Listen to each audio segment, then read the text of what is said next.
Hi, I'm Alex Archbold, and I've been buying and selling antiques since I was 9 years old. From basements to scrapyards, I'll look just about anywhere I can to find lost antiques and collectibles. And sometimes I'll go big and buy everything. With my wife and kids, we run an antique shop in Edmonton, Alberta, Canada, filled with some of the most unique items we can find. I never know what's going to happen or who I'm going to meet.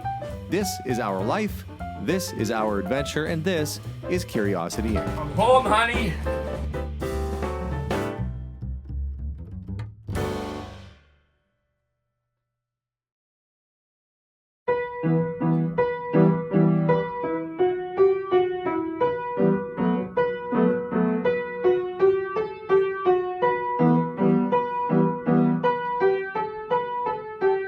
It's hard trying to stay focused and trying to stay happy in a time like this. But I'm trying to keep busy to keep my mind off of things. I've come out to the garage today to do a little bit of work on the car. I did get the seats the other day before everything went wrong, at least one of the seats in. So I figure I may as well put that in and at least feel like I accomplished something today.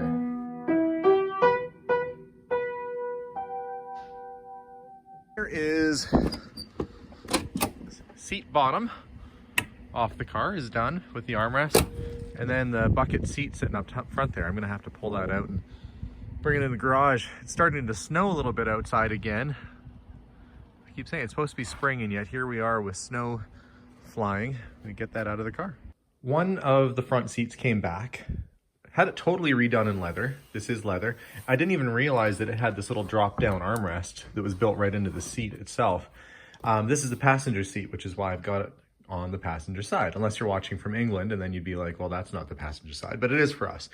I have to get it bolted back on.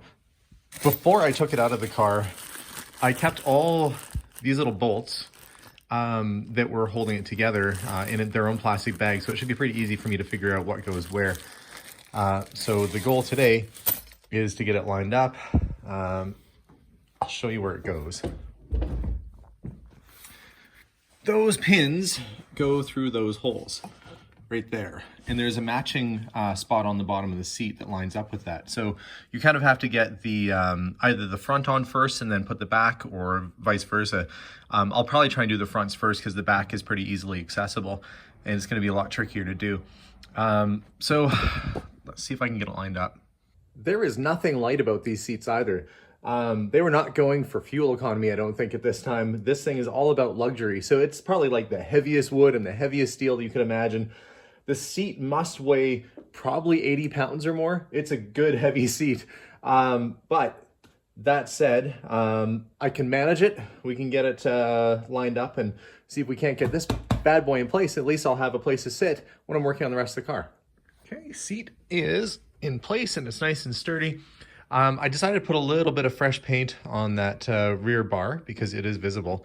And while that dries, I'm gonna crawl underneath right here and work on getting the fuel pump mounted. Now, I am essentially quarantined right now, so I'm having to use whatever I have around the house to work on this car right now. I've got the fuel pump lowered down, got the lines in place. Luckily, I had already ordered the brackets. But there's meant to be sort of a gasket that goes around here. I've had to improvise and cut apart a leather work glove that I had, what you do when you can't go outside. And we're gonna use that as our insulation, our shock absorber more or less, for that fuel pump. It should do the trick. Okay, well, it's not bad for make do fix. That'll make it nice and snug and give it a little bit of absorption there. Now just to get it back up in place with these brackets, I have to go up on that side, oops, right up in there. Kind of hard to see, but there's little mounting spots for it to go. Oh, we're gonna see if we can get that hoisted up and back in place. And that means soon I'll be able to try fuel in it. Okay, I got the fuel pump in place. And there is one thing to know about an SU fuel pump, that if it ever, your car doesn't start, like you're cranking it over and it's not starting and it's British, like an MG or a Triumph, or in this case a Rolls Royce, a lot of times it's the fuel pump. The SU fuel pumps have points inside of them and they can get stuck temporarily. So if you give it a little bit of a tap, with like a wooden or rubber mallet, a lot of times the car will start right up again. This has happened to me on several cars, an E-Type Jag and a Rolls Royce that we had in the past. Both times that car was able to start right back up again with a little tap of the fuel pump. This is it, the big moment. That's all dry along the back. Let's see what the seat looks like in place. Well, there it is, one seat. I think I'm gonna sit in it and check it out. I have to tell you, it's really, really comfortable. The leather is nice and soft, and it's a weird feeling because I've never actually sat in this car the whole time I've owned it. I've never sat in it because that's when I got it, it was really disgusting and you wouldn't want to be anywhere near. The first thing I did when it came home was took these seats out and got them out of here. It's really nice to start getting pieces back in place. I'll get the official test pilot. Abigail, you gotta come check it out. Do you remember what this used to look like? No, not really. Good, I'm glad you didn't. Okay, hop in. Okay. You gotta give me a thumbs up if you think it's comfy. It is comfy. Yeah? I can sleep here. Yeah, you like that? Yeah. Is it soft? It has a secret compartment though, honey. Okay, look next to you. Right here. See that? You gotta pull that down. That's a magical little Abigail armrest. I like it. Can you imagine driving around in this car? I'm driving, but I'm a little too young for that. Yeah. Well, I mean, not you driving it. Maybe someday. Maybe. So you think it looks good? Yeah. Okay. All right. Let's hop out. Okay. Dad's got work to do. Goodbye. Before the rest of the interior shows up at my door, which my upholsterer Angela is kind enough to drop off before I can put the back seat in, this rear deck needs to be upholstered, but there's one major problem. The convertible top is down and it's in the way for me removing this board so I can take it out to upholster it. So I have to see if I can do something to make that top go up. I have no idea if it's gonna work without, well, I have no idea if it's gonna work, but I'm pretty sure you don't need to have the car started for it to go up. I read my manual. I'm gonna hook up my battery and see if I can make the top go up. Hopefully this goes well. According to the manual, the car says, or it says you have to put the car into neutral. And once in the neutral position, you can attempt to put the top up. So I'm gonna climb in. Oh, and the emergency brake has to be on too as a fail safe. So we'll pull that, which is just that little umbrella looking handle right down here. Oh, that came all the way out. I feel like there's no emergency brake in this car right now. Okay, well anyway, it's out. Whether the emergency brake actually works or not is another story. Okay, key to on. And it should be, I think this button right here. Nothing. Maybe that one?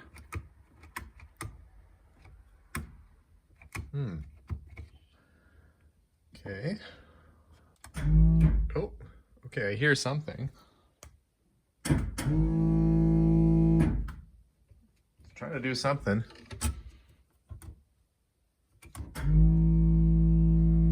You hear the motor working, but it doesn't seem to be engaging. I had to call in the big guns. My son Steven came out and gave me a hand. The emergency procedure for putting up the roof on this car is to actually manually lift it, and it will force the fluid from the pistons back through the hydraulic lines. And that's exactly what we did. Although I could hear the pump working, I think my filter might be clogged, so we just did it the old-fashioned way and lifted it up. And it's showing some of the work that's going to need to happen on this car before a new top goes on. Of course, this is your front bow that your new top gets glued to. It's gonna need oiling in all the areas, but I noticed one particular problem. This bolt right here has completely sheared off. That's supposed to be a pivot point, not a broken bolt. So we're gonna have to find a way to tap that out or drill that out and repair that. Also, any spot where there was this little wood tacked on here, those are sort of like your staple strips where you'd staple your fabric to. That's all worn out. But that'll be later on. That'll be a future episode. It is kind of nice to see that the frame is all there. You know, it sure doesn't look like much right now, but once you stretch some fabric over that, it'll come together. But what I needed really was to get this portion so it would lift So I could access this back area and get that all dressed up nicely and upholstered before my back seat goes in. And now I can do that. Before I do anything with this back deck area, I'm going to have to pay attention to how it was assembled. I can see that this fabric was glued onto the back. All the wood strip that was rotted, I'd removed, and I bought a replacement kit, which luckily I have with me here, so I can look at installing that. But before anything gets started, I'm gonna have to get out the old vacuum and really give this a good cleaning.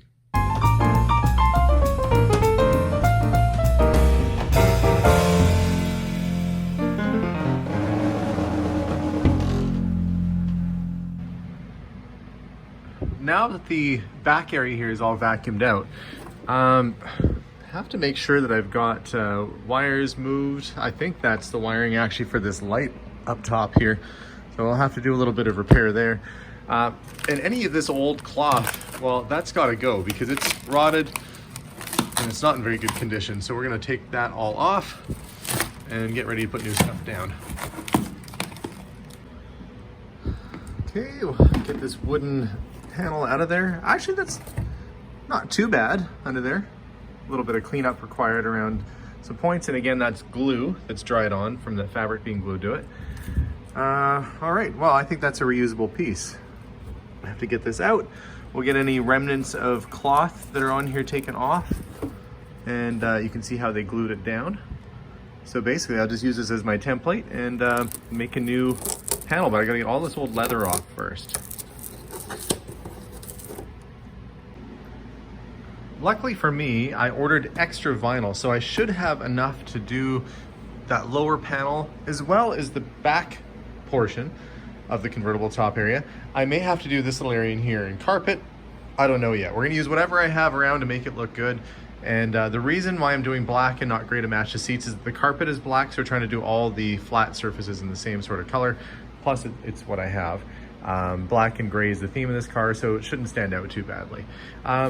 So we're gonna lay this guy out, see if we've got enough fabric, and I'm gonna get busy getting ready to upholster. This bit of fabric right here represents the sum of the black vinyl that I have left.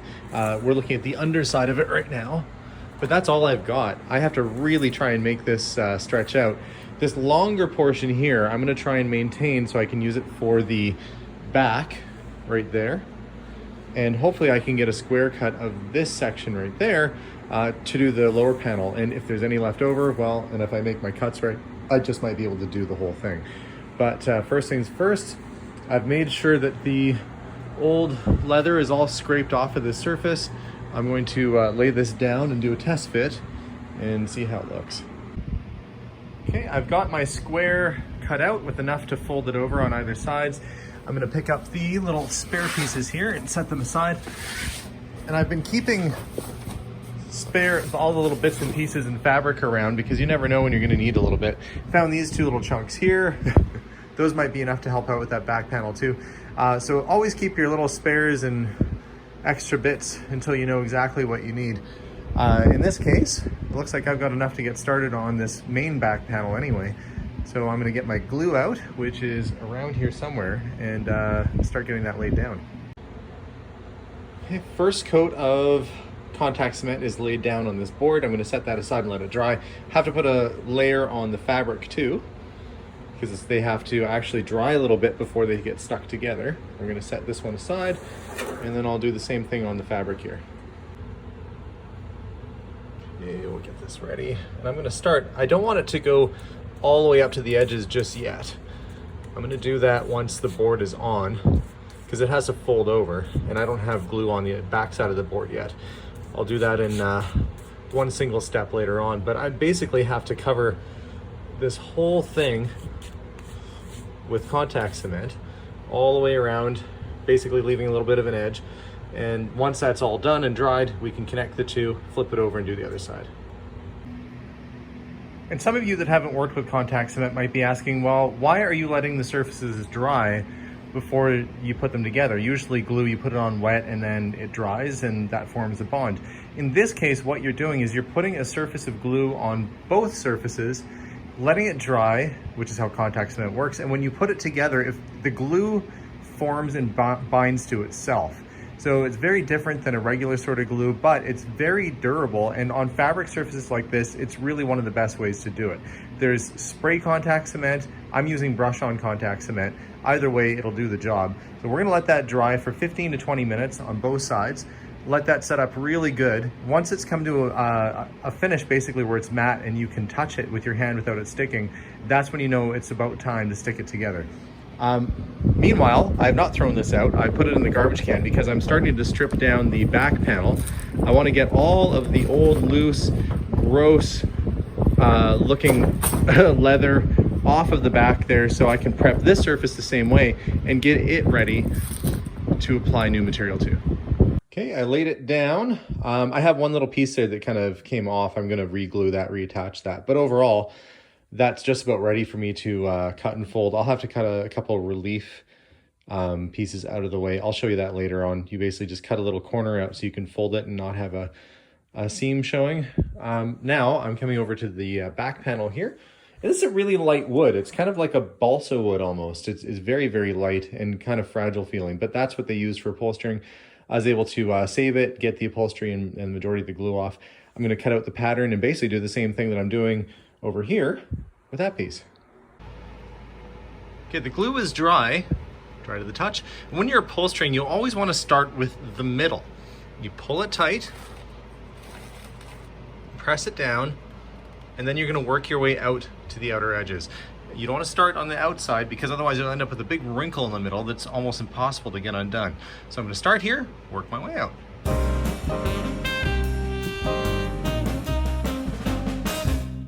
Okay, now to flip it over and see what we've got. Well, it's pretty basic, but there we go. One black vinyl panel for the back behind the seats there. I think the glue is just about dry on this side too. And I'm working on multiple pieces at the same time because I have the glue out already and I don't want the brush that I'm using to dry out because, as I'd mentioned, I'm kind of stuck indoors and going out to buy a new paintbrush isn't an option for me right now. So I'm working fast. I think another few minutes on that and I should be able to get the back panel put together. Okay, first panel seems to fit nice and neat. The one I'm fixing right now goes right in here. And this is a coach-built car, meaning, well, it's built a little different than a modern car. In most modern cars, you wouldn't find that part of the substructure is made out of wood. And that's what they did. They would carve and cut and make pieces out of wood and kind of form the body and form those pieces in. So I have wood in here. Luckily, that's all in good shape. The rotted wood I took out some time ago and I bought replacement pieces, but they don't go on just yet. I have to do the upholstery in here first and then those pieces will go on and it'll make a big difference for the looks. But one down and one to go. Okay, I've stretched this trim. That piece goes right back there, kind of like that. But before it goes in, I have to put some glue down on this surface and on the body itself because it is actually adhered with glue, not screws to the back. So I'm gonna get this covered and the back covered, and that'll be the first piece officially back in this rear area here and officially done. So let's get gluing. Had the garage door open while I was gluing for a bit there because it was getting a little stinky, but I did manage to get these panels put in place. So again, that looks rough because wood goes over top of there, but the black panel is all basically in. I just have to give it a wipe down here and then worry about the corners, but that's I'd say the majority of this back area is done. And the reason why I have to do that is that when the upholsterer gets the back seat done, I want to have this all done and ready to go and make sure that it's prepped, because it's a lot more difficult to do after the fact. So we're getting a little prep work done. But that's two major steps done for right now. Next up will be finding a way to fit likely some carpet in this area here. And just like the vinyl, I kept some carpet scraps around. It should definitely be enough to do those two side pieces where the top comes down onto. It is going to be a bit more of a challenge trying to cut the right shape though, so I might try and do that out of paper first so I know sort of what shape we're cutting out, because you can see it's got all these little zigzags in here, kind of comes on a weird angle there. So might be a little bit of a challenge, but I'm up to it. I think I can get it done. Before I do that though, this exposed wood trim looks a little bit worse for wear, and I believe that that's there basically to act as a bumper for when all these metal supports sit on top. So I am going to just give it a light sand and a bit of a stain before I put any kind of carpet in here, because may as well make it look a little bit nicer while we have the opportunity. Just looking to see if I have any wood stain around, and I don't think I'd have any in the garage, but I might have some in the basement. Let's see. I was down here the other day and thought I saw... Is this it? Nope. Oh, wait, I think it's back there though. I wonder if this is how Mad Max felt when he was building his car, just using stuff lying around. There we are, wood stain. A little dab will do ya. Sure hope this doesn't become my survive the apocalypse car. I'm gonna get a screwdriver to open that lid. As I'm relegated to building stuff out of what parts I have lying around. It is coming together though.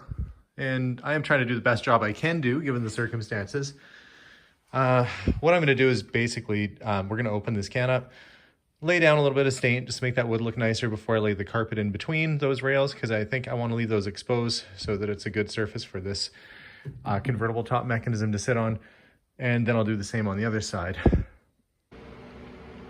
With the light coat of wood stain on, I'm now just getting the carpet fit so it can go nice and snug in between those two panels. You kind of get the idea. It'll be nice and trim. It's got to fix the back there and trim it up. That should be good. I'm liking that. Okay, I've gone about as far as I can go with this back area here, mainly because, well, I've run out of material, which is okay. There's only a little piece left that needs to be done, which I can do with black vinyl dye later on. But mainly, I don't know how these pieces, I have a rough idea how these pieces go on, but I don't want to screw it up. I might have to leave that for an upholsterer to do when we get the top done. Because I really want to make sure that's a top-notch job. And I've only ever put one convertible top on a car, on that Alpha, and it turned out okay, but this car has to be more than okay. It has to be great. In the meantime though, and before I put this top back down, I'm going to repair the broken bolt that was on here.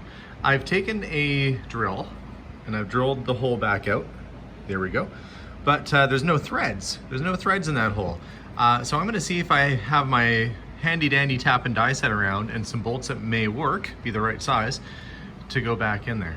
And to get the hole the exact right size, I'm using a step drill. All these little notches there, every time it bumps up to the next one, it creates a different size hole. So I just want it to be on the second notch.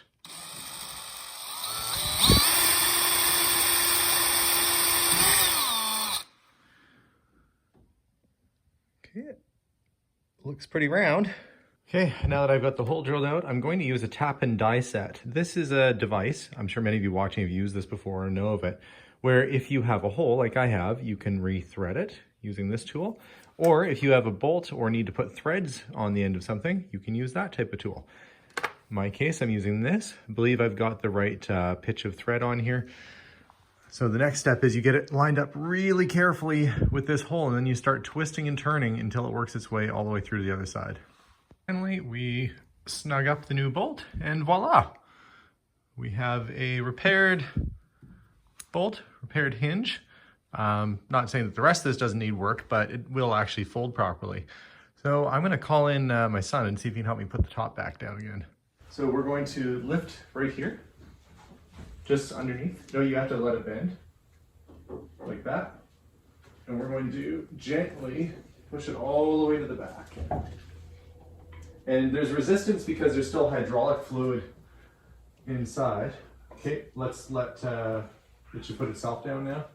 Let's just watch it go. No, I lied. Just a little bit of pressure just to help it along. And it looks like my repair worked. There we go. Thanks, Steven. Oh, you're welcome. Well, I'd say that's some pretty good progress for today. There's one last thing that I wanted to do before I call it a day today, but I need to hook up the battery to do it. Let's get that hooked up.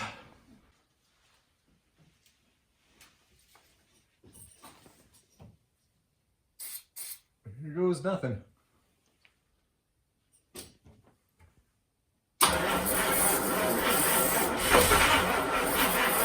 Well, that was just enough of a spark to let me know that there's life for this old engine yet.